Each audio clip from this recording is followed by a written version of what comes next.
Perfecto. Ya la tenemos en la línea nuestra invitada. Ya, perfecto. Muy buenos días a la doctora María Paula Romo.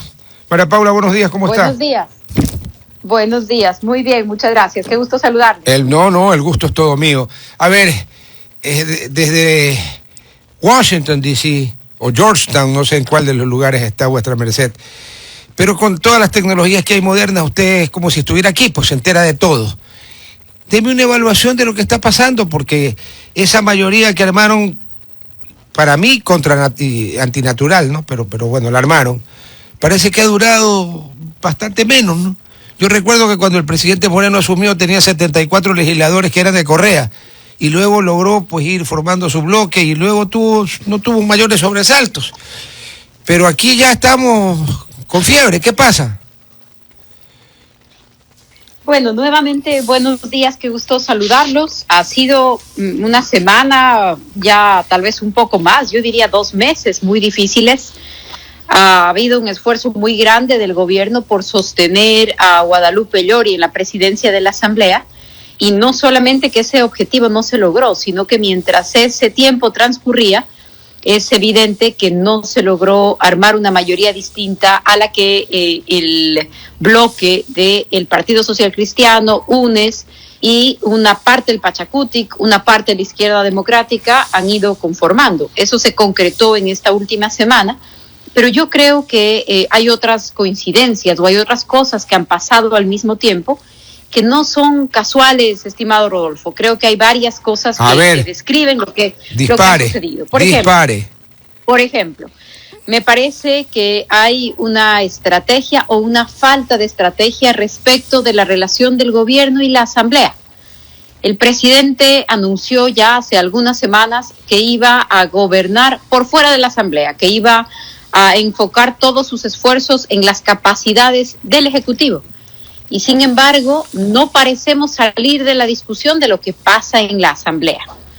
Por otro lado, el presidente ha descartado el tema de la consulta popular y toda la inestabilidad que está alrededor de eso, sobre todo mientras no sea algo concreto, mientras no se discutan las preguntas, la fecha, las posturas, sino simplemente como lo que parece ser un globo de ensayo. El presidente lo descartó incluso en el informe a la Nación. No sé si yo entendí mal, pero yo lo escuché.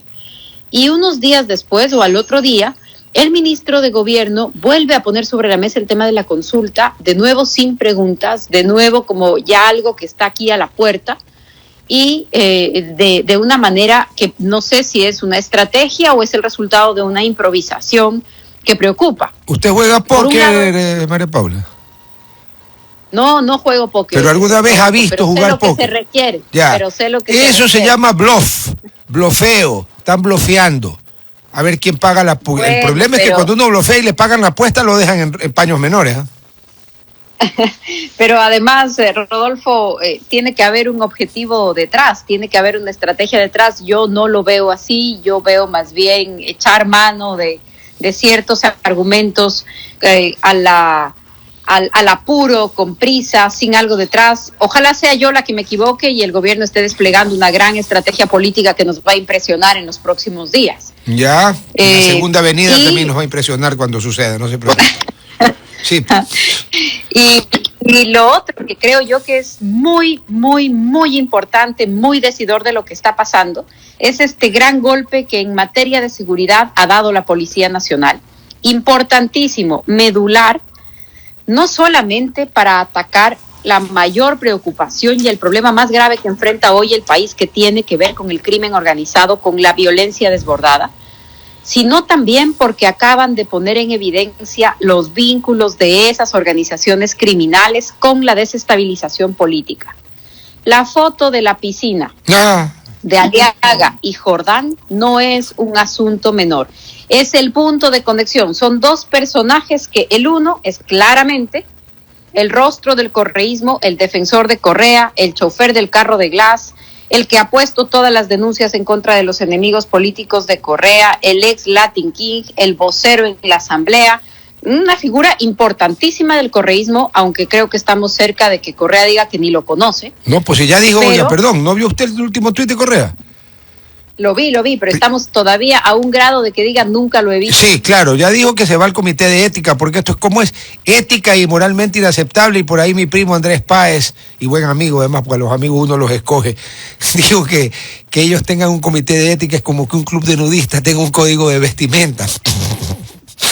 Gente mala, ¿no? Qué lenguas. Qué lenguas, así es. Pero mire usted, un sujeto de la foto, un personaje de la foto, es Ronnie Aliaga. Claro. Sobran las explicaciones sobre quién es y qué representa. Yo creo que cuando usted dijo ex algo, yo le quitaría el ex. Yo no estoy seguro que sea ex. De acuerdo, así ya, es. Gracias. Y el otro personaje es Javier Jordán. Sí. Un personaje importantísimo, que no es la primera vez que su nombre sale a la luz. Cuando nosotros profundizamos las redes que estaban alrededor de los negociados en materia de salud, el nombre de Javier Jordán estuvo en la prensa, estuvo en nuestras declaraciones, estuvo en el intercambio de información con países amigos. Lo sé de primera mano porque yo estaba ahí. Nosotros ya teníamos la información de este señor, inicialmente vinculado con aduanas, porque hace 10 o 15 años Jordán da sus primeros pininos en aduanas, las mercaderías de las aduanas, en donde se conocen con Daniel Salcedo. Oiga, ¿quiere que le diga quién? María Paula. Una red. Oiga, para ponerle la cereza al pastel de las aduanas, adivine quién comenzó su carrera también en las aduanas. Carlos Pollitt. Eso hacía antes de ser Contralor. ¿Qué le parece? Increíble. Ahí está. Increíble, pero así es. O más bien dicho, digno de creer, y esos son los puntos de contacto. Yeah. Esos son las historias, ese es el origen, esas son las complicidades, porque no son compañeros, amigos, son cómplices también. Entonces, este señor Jordán era una figura muy importante para las investigaciones. Nosotros, el Ministerio de Gobierno en su momento, mis responsabilidades, pero la policía lo tiene en la mira fácil hace 18 meses, hace 20 meses. Pero está en Estados Unidos, pues, este señor Jordán. Así es. Cuidado, se nos va a Israel y se mete al río Jordán y se vuelve sagrado. Y por eso no necesariamente. También ha sido muy importante en la cooperación durante todos estos meses. Mira, el caso de Lispol es un claro ejemplo. También eso significa que está en un país en donde sus bienes tienen que ser explicados, en donde pueden ser retenidos y en donde la cooperación entre las justicias de esos países puede funcionar. Gracias. Yo espero que así sea. Yo también. No quiero comentar más sobre ese aspecto, digamos, porque confío en que así sea. Otro golpe de la policía ha sido el encontrar los 10 millones en lingotes de oro y billetes de otro señor que ahora dice que él no sabe nada de nada. Es que ahí quiero ir. Este señor, el de los lingotes, los billetes, Leandro los relojes, las joyas, Leandro Norero, fundador de los Chone Killers. ¿Cómo? Fundador de los Chone Killers. Este señor estaba viviendo en la casa de Jordán. Sí. Cuando es allanado, donde encuentran los lingotes, donde encuentran los billetes, donde encuentran las armas, es la casa de Jordán. ¿Quién es Jordán? El que está en la piscina con Aliaga. Entonces, qué coincidencia, usted, ¿no? Un punto de separación entre unos y otros. No, pues según no hay ha dicho la policía. Según ha dicho la policía, Norero, en este momento es, entre otras cosas, financista de los brazos armados, de los brazos violentos, de la organización o las organizaciones más peligrosas de narcotráfico del Ecuador. Entonces, y ahí la siguiente pregunta, problema, conflicto que tiene el gobierno. ¿Cómo puede en las calles combatir con el crimen organizado y en la asamblea hablar con los que comparten piscina con ellos? No, pues no se puede. No, simple. No se puede. No se puede. Porque ya no pueden decir que no sabían. A ver. Y tampoco, así es. Y tampoco se puede exigirle al gobierno que combata el crimen organizado en las calles y en la asamblea, asociarse con ellos y hacer mayoría con ellos. Un dilema, pero actualmente la mayoría que se comió la señora Yori, que parece que esa no está con el gobierno, pues actualmente la otra mayoría. Pero es un dilema pero es un dilema para el Partido Social Cristiano también. Porque el Partido Social Cristiano oiga, María Paula, no puede enfrentar al gobierno y decirle, combate el crimen, pero yo me asocio con los mismos cuando de intereses políticos se trata. Pero María Paula, es un dilema que hoy enfrentan todos los sectores en conflicto y que se pone en evidencia en la Asamblea. Pero yo le hago una pregunta, María Paula. Usted la primera comunión la hizo hace un montón de años, ¿no es cierto? Un montón. Ya, entonces pues usted no cree en la Caperucita Roja, ¿no es cierto? No. ¿Y a usted le extraña que el Partido Social Cristiano o cualquier otro partido político de vieja escuela tenga el menor escrúpulo de aliarse con quien sea para conseguir mayorías y conseguir lo que quiere? A mí no. Mire, el funcionamiento de la Asamblea no es una cosa sencilla. Creo que hay que mirarlo con objetividad, con frialdad, sin escandalizarse. Peor todavía, escandalizándose falsamente, ¿no es cierto? Con unos gritos que nadie puede creer. Uh-huh. Pero, visto objetivamente, la Asamblea también es el lugar en donde se pone en escena una serie de cosas. Y con la misma objetividad de la que hablo, con el mismo pragmatismo del que hablo, también es cierto que existen unas líneas rojas. Y el gobierno no va a poder resolver este conflicto. Y el Partido Social Cristiano no va a poder resolver este conflicto. Y el país no va a poder resolver este conflicto si es que actuamos con esta lógica esquizofrénica. En la calle combátanlos y en la Asamblea búsquenlos. Pero búsquenlos para pactar, no para arrestarlos, por si acaso. Así es. Entonces, creo yo que ahí el país se enfrenta a un dilema muy complejo. El país vive un momento en donde hay un punto de inflexión y tenemos que decidir. Las muertes violentas, los asesinatos, el tema del sicariato ha tenido una escalada sin precedentes en número y en velocidad de descomposición.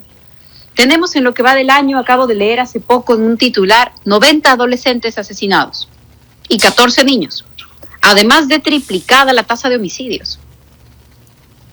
El país tiene que decidir, estamos frente a un punto de inflexión. Y tenemos que cerrar filas frente al crimen organizado y sus brazos políticos y sus brazos ejecutores y sus contactos con esos brazos.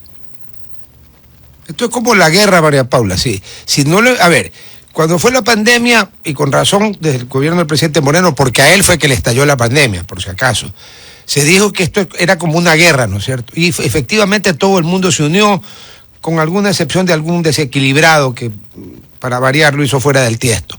Porque era una guerra y la gente, aquí en Guayaquil la gente caía muerta en la calle, pues. La gente se dio cuenta que era una guerra. Si usted sale a la calle a preguntarle a la gente si cree que esto es una guerra con la delincuencia y el crimen organizado, 11 de cada 10 le van a preguntar si usted es idiota que pregunte una cosa tan obvia, ¿no es cierto? Ya, entonces si estamos en guerra contra no con un tema interno, sino contra un grupo de carteles internacionales que están directamente atentando contra la soberanía del Estado para convertirlo en un narcoestado, como ya son partes de México, por ejemplo. Entonces ya aquí es cuestión de acudir a la Corte Constitucional con ese argumento. El que te está enfrentando una guerra irregular, pero una guerra, pues, usted ya acaba de enumerar los muertos. Esto parece la guerra. Es la guerra, no es que parece. ¿Qué hacemos? Y es una descomposición, Rodolfo, que afecta todos los aspectos de la vida. No va a haber recuperación económica si la persona que está viéndose un pequeño negocio tiene que pagar vacunas para que no le roben, para que no le asalten, para que no le amenacen a sus clientes. No va a haber recuperación económica si la gente que está equipando su pequeño local comercial, la que se compra un taxi, una buseta, es asaltada. No va a haber recuperación económica. Los niños no van a ir a las escuelas, no van a volver a recuperar su normalidad escolar con un vacío, con un agujero gigante, difícil de llenar ya por todo el tiempo perdido, si es que les asaltan a los niños pobres en los buses escolares. Estos son unos miserables. Entonces, no vamos a poder recuperarnos. A ver, ¿y cuál sería la solución? Usted fue ministro de gobierno. A ver, usted fue ministro de gobierno. ¿Qué hacemos? Y también quiero decirle algo, Dígame. Creo, y es público, el hecho de que yo trabajé de cerca con quien hoy es ministro del Interior, porque en ese momento él era comandante general de la policía cuando a mí me tocó ser ministro. Cuando fue el golpe de Estado, cuando fue el intento del golpe de Estado de octubre, el general Carrillo estaba con usted. Sí, él era director general de operaciones en ese momento. Perfecto, el general Carrillo tiene una trayectoria de 34, 36 años en la Policía Nacional y una trayectoria muy destacada. Y creo que el tema de seguridad hoy está en buenas manos. Pero también creo que el país está pagando las consecuencias de no haber tenido una persona encargada o de haber tenido en abandono el sector de seguridad durante casi todo el primer año de su gobierno. Es imposible recuperar eso de inmediato. Al crimen organizado no hay cómo darle ni un día de ventaja y le dieron como 10 meses de ventaja. Es como que usted le dé ventaja al cáncer. Pelee después. Y hoy el correísmo se ha pasado, creo que en un mes, 2 meses que tiene el ministro Carrillo, ha ido 10 veces a la asamblea. Y ya le amenazan con juicio político. ¿Quiénes? Los que comparten la piscina con el dueño de casa, con el casero del fundador de los Chone Killers. Entonces, mire usted, como al ministro encargado de seguridad, por fin hay una persona encargada de seguridad, una persona que tiene la experiencia, la formación, su vinculación no es política, es un profesional. Por fin hay una persona haciéndose cargo. Tampoco hay cómo exigirle que él solo responda por todos los aspectos, pero por fin hay una persona encabezando esta estrategia. ¿Y qué es lo que está haciendo? Está siendo asediado por la Asamblea Nacional, por un sector político que resulta que es el más afectado si es que él tiene éxito. Por eso es que este es un dilema en el que no hay cómo tener puntos medios. Yo no he escuchado todavía a nadie del gobierno nacional comentar sobre la foto, sobre lo que implica, sobre la detención de Norero y sus vínculos con el correísmo. Sí, es un silencio en la noche. ¿Cómo era? Silence in the night, que nadie entiende. Porque la tienen centrada allí, pero silencio. Así es. Como usted dice, la tienen centrada ahí. ¿Y entonces? Ahí está. Y está clarísimo, entonces, ahí hay una urgencia, ¿no? Sí, pero ahí a mí me hace pensar mal también. Ahí hay una definición que hay que tomar. No es sencilla, no es fácil enfrentarse al crimen organizado, no lo es. No es gratuito tampoco enfrentarse a los brazos políticos que tienen. Pero yo siento, Rodolfo, que puedo decirlo, porque sí lo hice y sí lo hicimos. En el gobierno del que yo fui parte, lo hicimos. Con dificultades, con petróleo de cero, con COVID, con 3, 4 meses de confinamiento, sin pagar sueldos en el sector público, descubriendo que a la policía le habían robado $1,000 millones. Y en el camino de eso lo seguíamos enfrentando. A ver. Hay que enfrentarlos, hay que poner enfrente del país lo que está sucediendo y hay que tomar un camino que no tiene atajos. María Paula, usted fue ministro de gobierno y ya relató todas las cosas que vivió, incluido pues el intento de golpe de Estado, ¿no es cierto? Ahorita estamos hablando de otra cosa, pero de todas maneras la pregunta es, a su juicio, como usted sí ha estado donde queman las papas en ese ministerio y con los problemas que ya enumeró, ¿qué habría que hacer? Porque ¿sabe qué? Da la impresión de que así que no hay el mismo fervor ni el mismo entusiasmo que hubo para el vacunar, entre paréntesis, con los 20 millones que dejó comprado de vacunas que dejó comprado el gobierno anterior, pero fue un éxito la vacunación, nadie lo discute. Pero no veo el mismo fervor casi místico de Cruzado tratando de reconquistar Jerusalén con Balduino I a la cabeza para combatir la delincuencia. ¿Qué hacemos? Deme soluciones prácticas. Coincido con usted que el gobierno hizo un buen trabajo con la vacunación, sí, y era algo muy importante. Sí. También coincido con usted que esa es la consecuencia de una transición republicana, ordenada, decente, en donde el gobierno anterior hizo lo que le correspondía hacer y dejó lo que podía listo, y este gobierno lanzó una gran cruzada, como usted bien dice, y logró una vacunación récord, un objetivo muy importante, sí, sin consideraciones políticas ni los anteriores ni los nuevos, sino un objetivo que nos tenía que unir y que nos unió, y fue un éxito. El tema del crimen y el tema de la violencia, lo que estamos viviendo, es distinto, es más complejo, yo creo que sí. Y también le digo algo, hay muchos intereses en conflicto. En el tema de la vacunación, lograr el objetivo de la vacunación no afectaba al bolsillo de nadie, a la vida de nadie, a la libertad de nadie. Atacar el crimen organizado, quitarle sus fuentes de financiamiento, enviar a la cárcel a los responsables, identificar a los que controlan las rutas de la cocaína a los Estados Unidos, a México y a Europa, eso tiene consecuencias y hay intereses en conflicto. Y esos intereses dan guerra. Y también es lo que estamos viendo, porque también yo creo que sí hay un esfuerzo, sí hay un trabajo de la policía, sí hay unos resultados de incautación. No puedo decir lo contrario, no creo que sería justo. Pero hay un aspecto en donde siento que falta completar el objetivo, falta completar la tarea, y es las implicaciones que esto tiene con la política. Y las vimos de cuerpo entero y sin camiseta y en la piscina esta semana. Por suerte no era un club nudista donde estaban, ¿no? Porque si no, oh my goodness. Oh, sí, no, claro, podría ser, hay partes del mundo donde hay esos clubes y es legal, ¿no? Creo que en el estado de Florida no es legal, pero bueno. A ver, pero todos concordamos que estamos en una guerra, pero en la guerra uno no se anda con miramientos, ni le manda chocolates ni flores al enemigo, pues en la guerra el enemigo le da bala. Ya. Nosotros aquí todavía no sabemos si es que tenemos balas.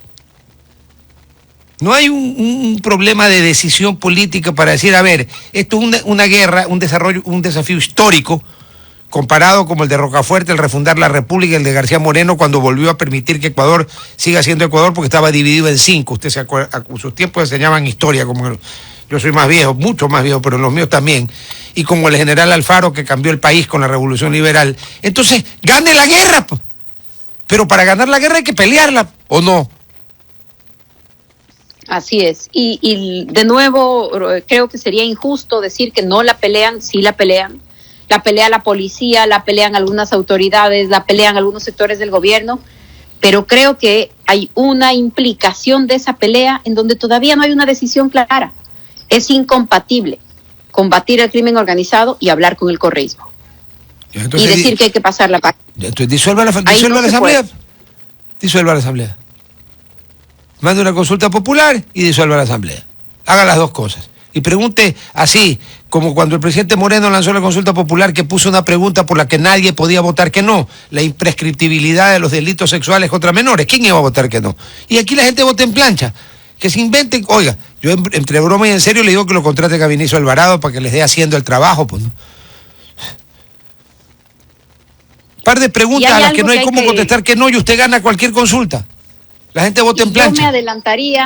Yo me adelantaría o yo haría algo más también. No creo que no creo que hay que esperar lo uno para lo otro. Al contrario, me parece que una de las grandes tareas del gobierno es dedicar una parte de sus esfuerzos, pero solamente una parte de sus esfuerzos, a este conflicto político, legal, de imperio de la ley, porque al final del día la lucha contra el crimen es eso, es mantener la idea de que el Estado es capaz de imponer la ley.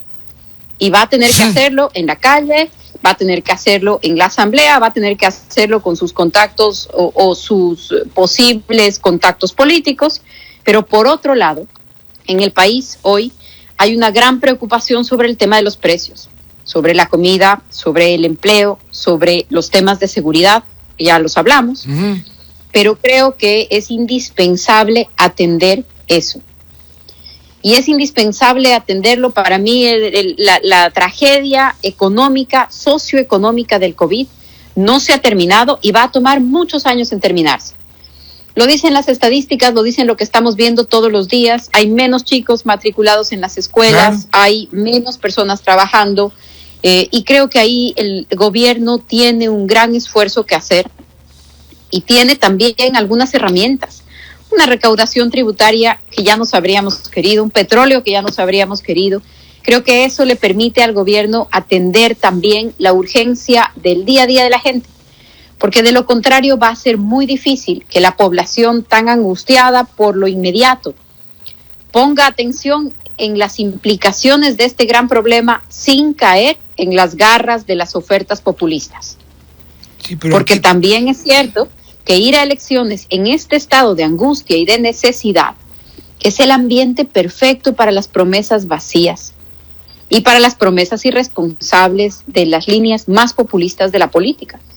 Entonces, no es un dilema sencillo, no es una tarea exclusivamente del gobierno, se vienen elecciones seccionales. Hay un gran desafío por delante, pero insisto, es un momento de inflexión, es un momento en donde no podemos estar con medias tintas, ni los ciudadanos, ni los encargados del gobierno, ni los espectadores. Es un momento muy complejo y hay que mantener los ojos bien abiertos en todas las implicaciones. Ya no lo entiendo claro. María Paula, una pregunta clave para terminar. A su juicio, ¿a qué atribuye usted esta clara alianza legislativa, al menos en los votos? Yo no digo ideológica, pero clara alianza legislativa entre dos grupos que se pasaron ni sé cuántos años diciendo que eran enemigos, pero yo al menos, excepto cuando fue el problema del puente, del paso de los buses del puente, nunca vi una pelea en serio. Era como, cógeme que le pego y agárrame que lo mato. Pero bueno, usted sabe que ahí no pasa nada nunca. ¿Hasta cuándo va a durar esta alianza coyuntural, si es estratégica, me preocupa mucho, entre el correísmo y el Partido Social Cristiano? Hay que preguntarles a los implicados, Ya. Porque solo ellos van a poder responder. Esta alianza que va y viene en momentos claves, y que creo que se consolida sobre todo cuando está en juego la impunidad. Pasó y ha pasado en esos momentos. Creo que lo que viene por delante también es muy delicado: Contralor, Consejo de Participación Ciudadana, el riesgo de los otros órganos de control, y ahí es en donde se cruzan los intereses, o coinciden. Claro. Lamentablemente que... Usted dijo en una sola palabra que dijo, se resume. Vinculados. Usted dijo una palabra en la que, exactamente, usted dijo una palabra en la que se resume todas las alianzas en torno a lo que se trata de impedir. Ahí está, clarito, ya me la contestó, le agradezco. Y es ahí en donde lo que pasa en la Asamblea es incompatible con lo que quiere la sociedad y con lo que necesita. Entonces habrá que ver. El país necesita que impere el derecho, que se imponga la ley, que la ilegalidad quede por fuera de lo posible en todos los niveles. Pero mire usted que eso es lo más delicado que se discute. Impunidad. Impunidad en los grandes casos, impunidad en el allanamiento de la Casa de Jordán, impunidad en las amnistías, en el tráfico de tierras, en las invasiones.